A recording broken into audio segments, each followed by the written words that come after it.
بسم اللہ الرحمن الرحیم۔ آج کا یہ عظیم الشان جلسہ دستار بندی و اصلاح معاشرہ جو مدرسہ دارالعلوم ضیاء القرآن محلہ دلی گڑھی میں منعقد ہو رہا ہے، آج کے اس اجلاس کے عظیم مہمان خصوصی نمونۂ اسلاف پیر طریقت ہم سب کے مخدوم گرامی حضرت مولانا افضل الرحمن صاحب قاسمی دامت فیوزهم العالیہ شیخ الحدیث مدرسہ اشرف المدارس ہردوئی جلوہ افروز ہیں۔ انشاءاللہ ان کا قیمتی خطاب ہوگا۔ یہ جو عزیز طلبہ ہیں عبدالصمد پروا، مزمل حذیفہ محمد علی ولید، شعبان محمد ایان، محمد توصیف محمد فیصل، محمد مہتاب ابو طلحہ، یہ اسٹیج پر سب بچے بیٹھے ہوئے ہیں۔ ایک کے بعد ہر ایک کا نام پکارا جائے گا، وہ بچے ترتیب سے آئیں، کوئی جلد بازی نہ کریں، ہلڑ بازی نہ کریں۔ حضرت مولانا خلیل صاحب دامت برکاتہم اسٹیج پر آ جائیں۔ حافظ عبدالصمد پروا آگے آ جائیں۔ حافظ عبدالصمد پروا آگے آ جائیں۔ جو حافظ محمد معراج صاحب، مولانا شاداب صاحب، قاری کامل، ماسٹر شمشاد، یہ جو مدرسے کا اساتذہ ہیں اسٹیج پہ آ جائیں، قریب آ جائیں۔ یہ حافظ محمد معراج اور مولانا شاداب، قاری کامل، ماسٹر شمشاد صاحب اور دیگر جو ہمارے مہمان علماء کرام وہ بھی آگے آ جائیں انشاءاللہ۔ حضرت مولانا افضل الرحمن صاحب دامت برکاتہم العالیہ کے بدست دستار بندی ہو جا رہی۔ ہٹ جائیں پیچھے آپ لوگ۔ حافظ عبدالصمد پروا کے رہنے والے ہیں، اللہ تعالیٰ ان کو بعمل حافظ قرآن بنائے، شاندار یاد کرنے والا بنائے۔ حافظ محمد مزمل آگے آ جائیں۔ حافظ محمد مزمل پروا کے رہنے والے ہیں، آگے آ جائیں ماشاءاللہ۔ حضرت مولانا کے ہاتھوں ان کی دستار باندھی جا رہی ہے۔ اس کے بعد حافظ محمد حذیفہ آگے آ جائیں۔ حافظ محمد حذیفہ آگے آ جائیں ماشاءاللہ، یہ بھی پروا کے رہنے والے ہیں، آگے آ جائیں ماشاءاللہ۔ چھوٹا سے بچہ ہے، یہ بھی قرآن کا حافظ ہے، اس مدرسے کے لیے سعادت کی بات ہے۔ ہمارے مہمان عالم دین حضرت مولانا خلیل احمد صاحب مظاہری دامت فیوزهم العالیہ ناظم و محتمم مدرسہ صدیقیہ ضیاء الاسلام کانپور آگے تشریف لے آئیں۔ حافظ محمد علی، حافظ محمد علی آگے تشریف لے آئیں ماشاءاللہ۔ حضرت آگے آ جائیں، مولانا مدری صاحب مولانا کو بلا لیجیے۔ حافظ ولید پروا آگے آ جائیں، ان کی بھی دستار ہو رہی ماشاءاللہ، پروا کے کافی بچے ہیں۔ حافظ شعبان ہڑہا آگے آ جائیں ماشاءاللہ۔ یہ سب چھوٹے چھوٹے بچے قرآن کے حافظ ہو رہے ہیں، اللہ تعالیٰ ان کو جزائے خیر عطا فرمائے، مدرسے کو ترقیات سے نوازے۔ حافظ محمد ایان کانپور، حافظ محمد ایان کانپور آگے آ جائیں ماشاءاللہ، ان کی بھی دستار ہو رہی ہے اور کانپور کے رہنے والے ہیں یہ۔ اللہ تعالیٰ بعمل حافظ قرآن بنائے اور آگے پڑھنے کا بھی جو ان کا ارادہ ہو اس کی تکمیل فرمائے۔ حافظ محمد توصیف سیتاپور، حافظ محمد توصیف سیتاپور ماشاءاللہ آگے آ جائیں، کافی دور کے رہنے والے ہیں، یہ محلہ دڑی گڑھی میں واقع مدرسہ ضیاء القرآن کے عزیز طالب علم ہیں، آگے آ جائیں۔ حافظ محمد توصیف سیتاپور، ان کی بھی دستار ہو رہی ماشاءاللہ۔ حافظ محمد فیصل، حافظ محمد فیصل آگے تشریف لے آئیں، یہ بھی سیتاپور کے ہیں، یہ جو مدرسے کے اساتذہ وہ بھی ہاتھ رکھے رہیں۔ حافظ محمد مہتاب آگے تشریف لے آئیں اور حضرت کے بدست دستار عمل کا یہ عمل ہو رہا ہے، باری تعالیٰ قبول فرمائے۔ حافظ ابو طلحہ، حافظ ابو طلحہ ماشاءاللہ، ان بچوں کی یہ دستار بندی ہم سب کے مخدوم گرامی نمونۂ اسلاف پیر طریقت حضرت مولانا افضل الرحمن صاحب قاسمی دامت فیوزهم العالیہ کے بدست ہو رہی ہے۔ ہمارے حضرت مولانا بلال صاحب ثاقبی دامت برکاتہم اسٹیج پر تشریف لے آئیں۔ حضرت مولانا عارف صاحب وہ بھی تشریف لے آئیں اسٹیج پر۔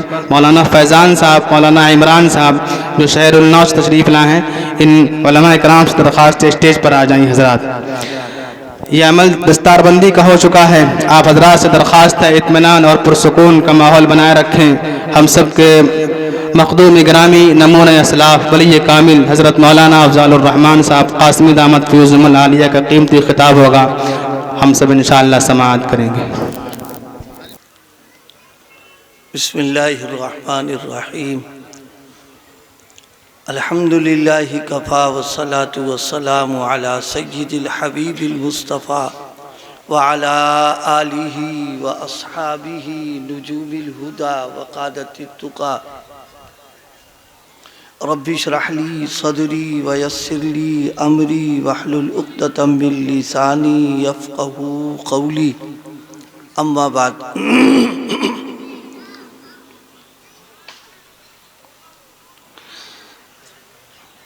بزرگان محترم،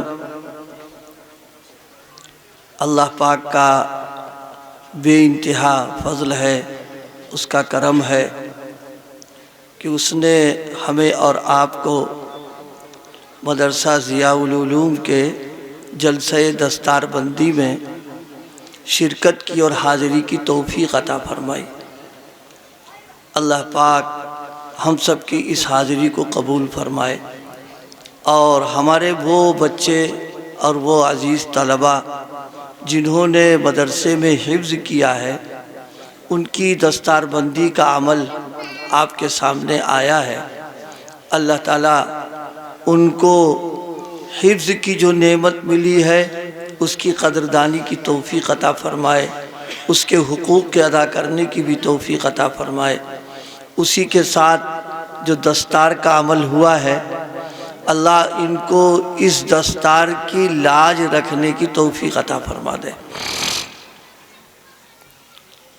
جلسے کے نظام کے تعلق سے غالباً میری ترتیب بعد میں تھی، لیکن مجھے ابھی واپس جانا ہے سفر کی وجہ سے، اس لیے پہلے آپ حضرات سے تھوڑی دیر کے لیے چند باتیں عرض کرنی ہیں۔ اولاً ایک بات ذہن میں رکھنے کی ہے، یہ جلسے اور یہ جو پروگرام ہوتے ہیں اگر دیکھا جائے تو یہ بڑوں کے لیے ہوتے ہیں، کیونکہ بچوں کی تعلیم و تربیت اس کے لیے مدارس ہیں، مکاتب ہیں، وہاں ان کی تعلیم و تربیت کا کام ہوتا ہے۔ اور ان جلسوں سے اور پروگراموں سے جو بڑے لوگ ہیں، جو جوان بوڑھے، یہ ان کی تربیت و تعلیم کا یہ موقع ہوا کرتا ہے۔ اسی لیے عام طور پر جلسوں میں سامنے بیٹھنے والے وہ لوگ ہوتے ہیں جو بڑے ہوتے ہیں، جو سمجھدار ہوتے ہیں۔ اب یہاں بچے ہمارے سامنے بیٹھے ہوئے، اب ان بچوں سے ہم کیا کہیں گے؟ اب بچوں والی بات کریں گے تو آپ کہیں گے مولانا صاحب یہی سب کرنا تو مدرسے میں بیٹھ کے پڑھا لیے ہوتے، آپ یہاں آئے تو کچھ ہمارے کام کی بات کریں۔ آپ اللہ کے بندو، ان بچوں کو ہٹاؤ، آگے آ جاؤ۔ اللہ پاک آپ سب لوگوں کو جزائے خیر عطا فرمائے۔ دیکھیے، ہم سب کا ایمان اور عقیدہ ہے اس پوری کائنات کو اللہ پاک نے پیدا کیا ہے، اور اس کائنات میں اللہ نے کیا کیا چیزیں بنائیں، اللہ کی مخلوقات کیا کیا ہیں، اور وہ کیسی مخلوقات ہیں، ہمارا ذہن اور آپ کا ذہن اس کو سوچ نہیں سکتا ہے۔ ہم تو ہماری سوچ اور ہمارا ذہن بہت محدود ہے۔ اللہ پاک نے بہت ساری مخلوقات ایسی بنائی ہیں کہ ہماری پوری عمر گزر جاتی ہے، لیکن کبھی نہ ہم نے ان کا نام سنا، نہ کبھی ان کو ہم نے دیکھا۔ لیکن ان مخلوقات میں، پوری کائنات میں، اللہ پاک نے سب سے زیادہ قیمتی اور سب سے زیادہ اعلیٰ بالا اور سب سے زیادہ بزرگی والی مخلوق جو پیدا کی ہے وہ انسان کو بنایا۔ انسان اس کائنات کا سب سے زیادہ قیمتی، بلکہ اس پوری کائنات کی جان اور روح انسان کو اللہ نے بنایا۔ وہ اللہ نے ایک نعمت ہمیں عطا فرمائی کہ ہم سب کو اللہ نے اپنی سب سے اعلیٰ مخلوق انسان دی۔ پھر انسان کو اللہ پاک نے بہت ساری نعمتیں عطا فرمائی۔ ان نعمتوں میں سے بہت سی نعمتیں ایسی ہیں کہ ہم ان نعمتوں کا تصور بھی نہیں کر سکتے کہ اللہ نے ہم کو کیا کیا بنایا۔ لیکن دو نعمتیں اللہ پاک نے ہر ایک کو عطا فرمائی۔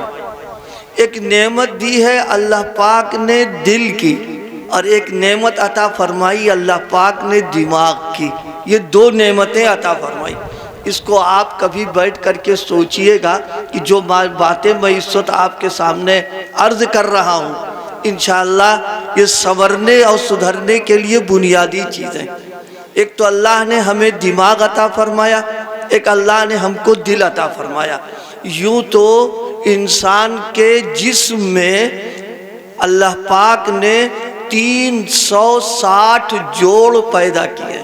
نبی پاک صلی اللہ علیہ وسلم نے فرمایا انسان کی جو باڈی ہے اس باڈی میں 360 جوڑ رکھے، ہر جوڑ اور ہر عضو اپنی جگہ پر انتہائی قیمتی ہے، انتہائی ضروری ہے، لیکن ان میں دو چیزیں اللہ نے عطا فرمائی ہیں، ایک عطا فرمایا ہے دماغ اور ایک عطا فرمایا ہے دل۔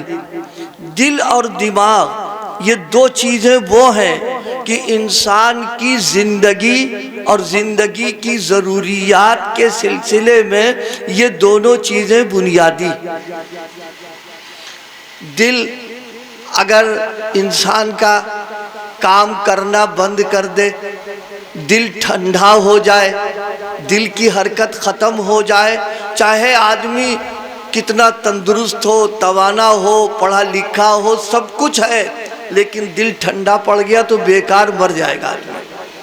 دل اس پر زندگی کا دار و مدار اللہ پاک نے رکھا ہے، اور دماغ اس کو اللہ پاک نے اس لیے دیا تاکہ زندگی میں سوچنا، سمجھنا، غور کرنا اور فیصلہ کرنا صحیح ہو سکے۔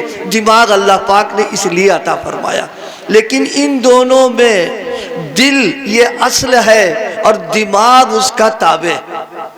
میں آپ سے عرض کروں، ایک آدمی ہے دماغ فیل ہو گیا، ٹھیک ہے پاگل ہو گیا، لیکن اس کی زندگی ہے کیونکہ دل اندر چل رہا اس کا ہے، لیکن اگر دل کام کرنا بند کر دے گا تو پھر انسان مر جائے گا، چاہے دماغ کتنا اعلیٰ قسم کا ہو۔ اسی لیے علماء نے فرمایا کہ جسم کا پورا نظام اور اس کا بادشاہ دل ہے، اور دماغ جو ہے اس کا وزیر ہے۔ دل کا کام کیا ہے؟ دل کا کام ہے آرڈر دینا، اور دماغ کا کام ہے اس آرڈر کو نافذ کر دینا کہ کس طریقے سے کیا جائے گا۔ تو دل انسان کے جسم میں جس طریقے سے زندگی کی بنیاد ہے، بالکل اسی طریقے سے ایمانی زندگی اور اسلامی زندگی کی بنیاد دل کے اوپر ہے۔ میں عرض کروں آپ سے، یہ پوری کائنات جو ہمارے سامنے ہے، اندھیرا چھایا ہوا ہے، لیکن روشنی کب آئے گی؟ جب سورج نکلے گا۔ سورج نکلے گا، پوری کائنات روشن ہو جائے گی، اجالا ہو جائے گا، ساری چیزیں نظروں کے سامنے اور دکھائی پڑیں گی اس کو۔ لیکن اگر سورج غروب ہو جائے یا بدلی ہے، اس کی روشنی پوری نہیں آ رہی، تو اندھیرا اندھیرا معلوم ہوتا۔ کبھی آپ نے دیکھا ہوگا کہ برسات کے زمانے میں عصر کا ٹائم ہوتا ہے، لیکن معلوم ہوتا ہے جیسے عشاء کا وقت ہو گیا، کیونکہ اتنا بادل گرد و غبار ہے کہ اس کی روشنی نیچے آ ہی نہیں پا رہی ہے۔ تو جس طرح دنیا کی روشنی اور دنیا کی نورانیت سورج کے اوپر ہے کہ اگر سورج روشن ہے تو اس کی روشنی کا فائدہ پہنچے گا، بالکل اسی طریقے سے انسان کا دل اگر روشن ہے ایمان کے ساتھ، یقین کے ساتھ، معرفت کے ساتھ میں، تو اس کی زندگی کے اندر دینداری پیدا ہوگی اور اس کی زندگی سنت و شریعت کے مطابق ہو جائے گی۔ لیکن اگر دل کے اندر ایمان نہیں ہے، دل میں یقین نہیں ہے، اللہ کی محبت نہیں ہے، اللہ کا خوف نہیں ہے، نبی پاک کا عشق نہیں ہے، تو زندگی بیکار انسان کی ہے۔ جیسے سورج نہیں نکلا تو اندھیرا ہو جاتا ہے۔ اسی لیے اس کائنات دنیا میں اللہ پاک نے جتنے نبیوں کو بھیجا، جتنے رسولوں کو بھیجا، ان نبیوں اور رسولوں نے آ کر کے سب سے پہلے جو محنت کی ہے انسان کے دل کے بنانے کی۔ دل کتنا قیمتی ہے، دل کی کتنی اہمیت ہے کہ اللہ پاک نے اپنی محبت کے لیے دل کا انتخاب کیا ہے۔ اللہ پاک نے اپنی معرفت کے لیے دل کا انتخاب کیا ہے۔ اللہ پاک نے اپنے کلام قرآن پاک کو اتارنے کے لیے دل کا انتخاب کیا ہے۔ اللہ پاک نے اپنے کلام کی حفاظت کے لیے دل کا انتخاب کیا ہے۔ یہ انتہائی قیمتی چیز ہے۔ آپ اتنے سارے لوگ بیٹھے ہوئے ہو، یہ بتاؤ کہ اگر ایک وال بند ہو جائے، تو آپ بتاؤ صحت خراب ہوگی کہ نہیں ہوگی؟ صحت ہے تو بہت اچھی ہماری، موٹے تازے ہیں سارے اعضاء ہمارے، لیکن ایک اور دو وال اگر بند ہو گیا تو معلوم ہوا کہ جسم کا نظام سب خراب ہو جائے گا۔ بالکل اسی طریقے پر اگر دل بگڑ گیا، دل خراب ہو گیا، میرے آقا صلی اللہ علیہ وسلم نے ایک موقع پر فرمایا کہ یہ جو دل ہے، اذا صلحت صلح الجسد کلہ واذا فسدت فسد الجسد کلہ الا وہی القلب۔ فرمایا کہ دل اگر صحیح ہے، تندرست ہے، دل میں ایمان ہے، معرفت ہے، ایمان میں بھرا ہوا ہے، تو پورے جسم سے ایمانی اعمال ہوں گے۔ اور اگر دل میں کفر ہے، شرک ہے، رسم و رواج اور خرافات بھری ہوئی ہے، تو اعمال سب گندے سندے ہونا شروع ہو جائیں گے۔ دیکھیے ٹنکی میں اگر پانی صاف ستھرا ہو، ٹنکی میں دودھ بھرا ہو، ٹنکی میں شہد ہو، تو پائپ لائنز کے ذریعے سے دودھ ملے گا، شہد ملے گا۔ لیکن اگر ٹنکی کے اندر بجائے صاف ستھرا پانی کے گندا پانی ہے، غلیظ اور ناپاک پانی ہے، تو ٹنکی کا جو پانی پائپ کے ذریعے سے آئے گا وہ یقیناً گندا ہوگا، وہ صحت کو خراب کر دے گا۔ تو معلوم یہ ہوا کہ جیسے ٹنکی کا صاف ستھرا ہونا ضروری ہے اگر اچھا پانی پینا ہے، اسی طریقے سے نیک اعمال اور اچھے اعمال سنت پر اگر عمل کرنا تو سب سے پہلے دل کو بنانا ہے، سنوارنا ہے، سدھارنا ہے۔ معاشرے کی اصلاح کی بات چل رہی ہے، میں عرض کروں معاشرے کی اصلاح کی بنیاد دل کے بننے کے اوپر ہے۔ معاشرے میں نیکی، معاشرے میں دین پر عمل کرنے کا رجحان، معاشرے میں اسلام پر چلنے کا جذبہ جب پیدا ہوگا جب تک دل کے اندر آدمی کے ایمان ہوگا، اسلام ہوگا۔ ٹنکی میں جب چیز بھری ہوئی ہے تو اعضاء سے اس کا وجود، اعضاء اس پر عمل کرنا شروع کر دیں گے۔ مجھے دو واقعے یاد آ گئے، وقت کم ہے، مجھے جلدی بھی جانے کی ہے، دو واقعے عرض کریں آپ سے۔ دل بنے گا تو یہ اعضاء سنوریں گے اور ان سے صحیح اعمال ہوں گے۔ دل بگڑے گا تو پھر ان اعضاء کے ذریعے سے غلط اور گندے کام ہوں گے۔ دل کے جذبات اگر اچھے ہوں، نیک ہوں، تو آدمی نیکی کی طرف چلے گا، اور دل کے جذبات اگر گناہ کی طرف اور معصیت کی طرف جا رہے ہیں تو یاد رکھیے پھر اعمال جو ہوں گے گناہ کے ہونا شروع ہو جائیں گے۔ اسی لیے انبیاء کرام علیہ السلام نے اس دنیا میں آنے کے بعد سب سے پہلے محنت دل پر کی ہے، دل کو بنایا۔ اور دیکھیے آپ لوگ خوب اچھی طرح جانتے ہیں دیہات میں جب کھیتی کرنا ہوتی ہے تو یہ نہیں کرتے کہ بیج پہلے ڈال دیں اٹھا کر کے، نہیں، اگر بیج اوپر آپ ڈال دیں گے تو چاہے کتنا قیمتی بیج ہوگا وہ بالکل بیکار ہو جائے گا۔ سب سے پہلا کام یہ ہوگا بیج کو ڈالنے کے لیے زمین منتخب کی جاتی ہے کہ بنجر زمین نہ ہو، پتھریلی زمین نہ ہو، زمین بالکل بیکار قسم کی نہ ہو، بلکہ زمین وہ ہونا چاہیے جس میں پیداوار کی صلاحیت ہو۔ اب پھر صلاحیت کے ساتھ ساتھ اس کو پہلے جوتا جاتا ہے، جوت کر کے اس کو نرم کر دیا جاتا ہے، اور آج کے ترقی یافتہ دور میں کھاد وغیرہ ڈال کر کے زمین کے اندر پیداوار کی صلاحیت کو بڑھا دیا جاتا ہے۔ اس کے بعد جب بیج ڈالتے ہیں تو عمدہ قسم کی کھیتی پیدا ہو جاتی ہے۔ بالکل اسی طریقے پر اگر دل کو ہم نے بنایا، سنوارا، سدھارا اور دل کی زمین کو ہموار کر دیا ہے تو اصلاح معاشرے کی اگر ایک تقریر بھی اگر ہم نے سن لی تو بیج جب جائے گا تو دل کی زمین اس کو قبول کر لے گی، عمل کرنا آسان ہو جائے گا۔ لیکن اگر دل پر محنت نہیں کی، تقریر لاکھ ہو جائے، پروگرام کتنے ہو جائے، لیکن جب زمین نرم نہیں ہے تو وہ بیج اندر جا کر کے کوئی کام نہیں کر سکتا ہے۔ اس لیے میرے دوستوں، میرے بھائیوں، سب سے بنیادی چیز ایک مسلمان کے لیے اپنے دل پر توجہ دے، اپنے دل میں اللہ کی محبت اور اللہ کا خوف پیدا کرے۔ ہم آپ سے عرض کریں، آج کی دنیا میں وسائل کی کمی نہیں ہے، اسباب کی کمی نہیں ہے، دنیا ترقی کر رہی ہے، لیکن جس رفتار کے ساتھ ترقی ہو رہی ہے اس تیزی کے ساتھ جرائم بڑھتے چلے جا رہے ہیں۔ اسی تیزی کے ساتھ برائیاں بڑھتی چلی جا رہی ہیں، اسی تیزی کے ساتھ گناہ ہوتے چلے جا رہے ہیں، بدعمالیاں ہوتی جا رہی ہیں، اور پوری دنیا سوچ رہی کہ کیا بات ہے، برائیاں کیوں زیادہ ہو رہی ہیں، گناہ کیوں زیادہ ہو رہے ہیں، جرائم کیوں ہو رہے ہیں زیادہ؟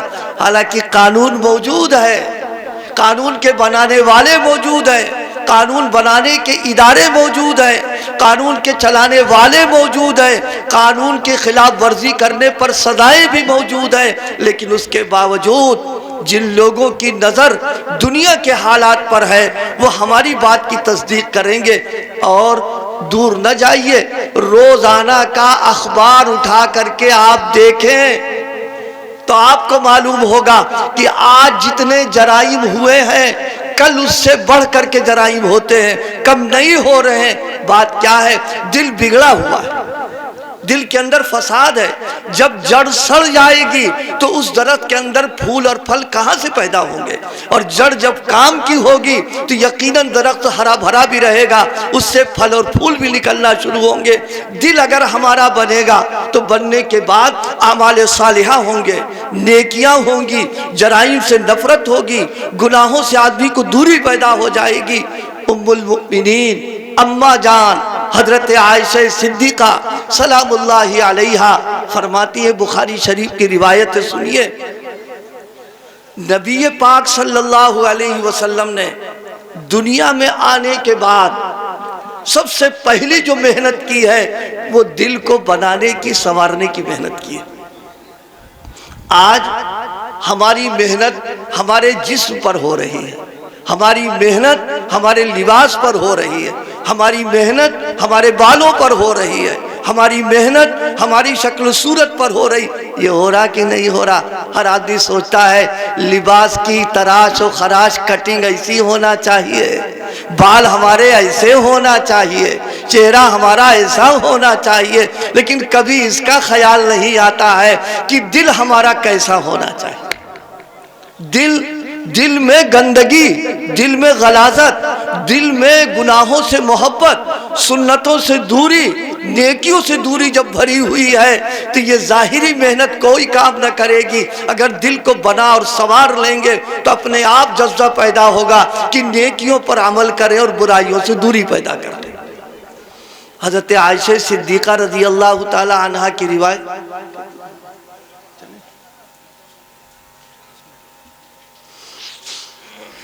اب یہ ہردوئی جانا ہے، شاید میرے خیال یہاں آتے آتے ہم کو 4 گھنٹے لگ گئے، اور 4 گھنٹے تقریباً لگیں گے جانے میں، ہم کو ٹرین چھوٹ جائے گی۔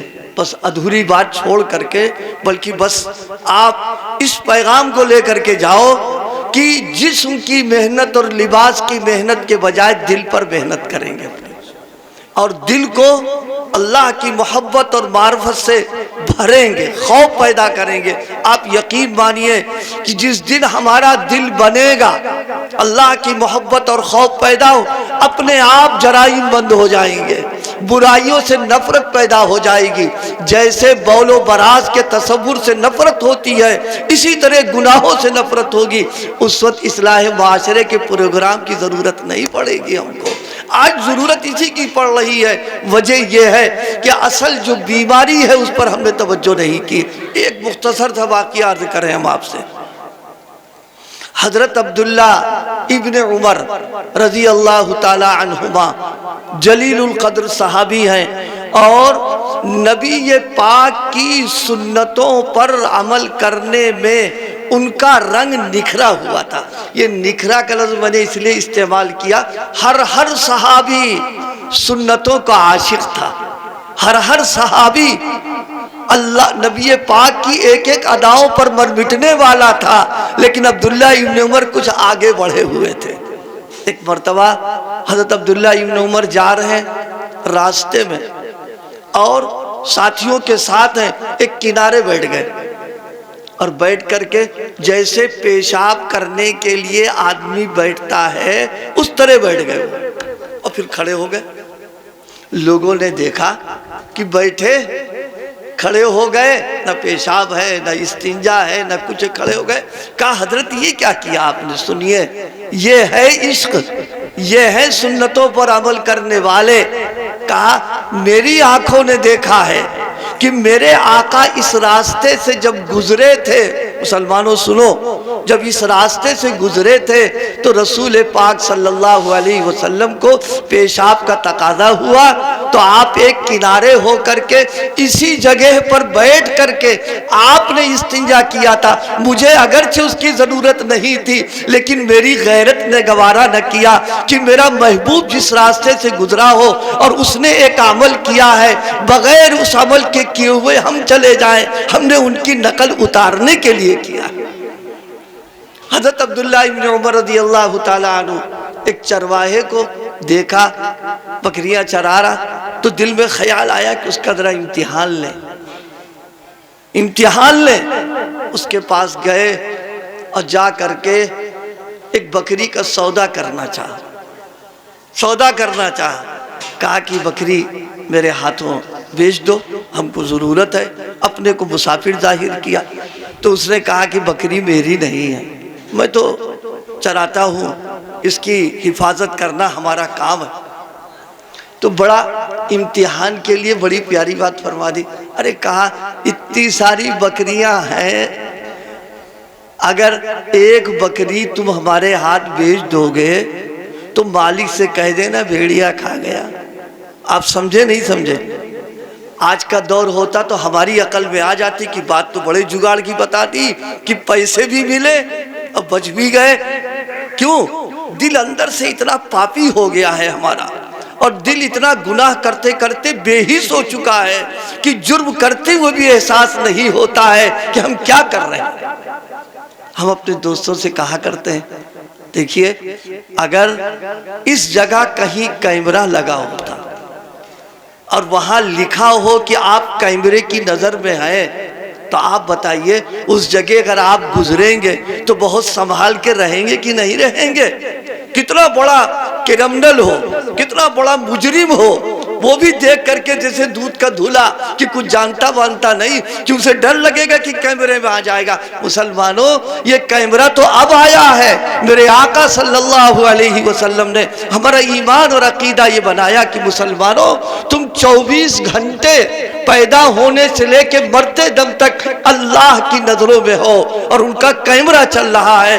دنیا کے کیمرے سے ڈر کے مارے ہم جرم کو ختم کر دیتے ہیں اور اپنے ایمان کا اگر استحضار کر لیں کہ جرم کے وقت اللہ ہم کو دیکھ رہا ہے یقیناً جرم سے ہم باز آ جائیں۔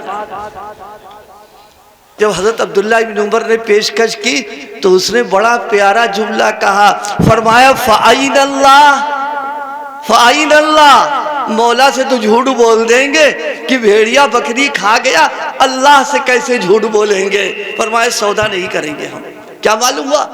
دل میں جتنا اللہ کا تعلق ہوگا، خوف ہے، ڈر ہے، محبت ہے، اتنا ہی زیادہ انسان کے اعمال میں سدھار پیدا ہو جائے گا، زندگی سنور جائے گی، راستہ بدل جائے گا، گناہوں کو چھوڑ بیٹھے گا۔ آج سب سے زیادہ اس کی ضرورت ہے۔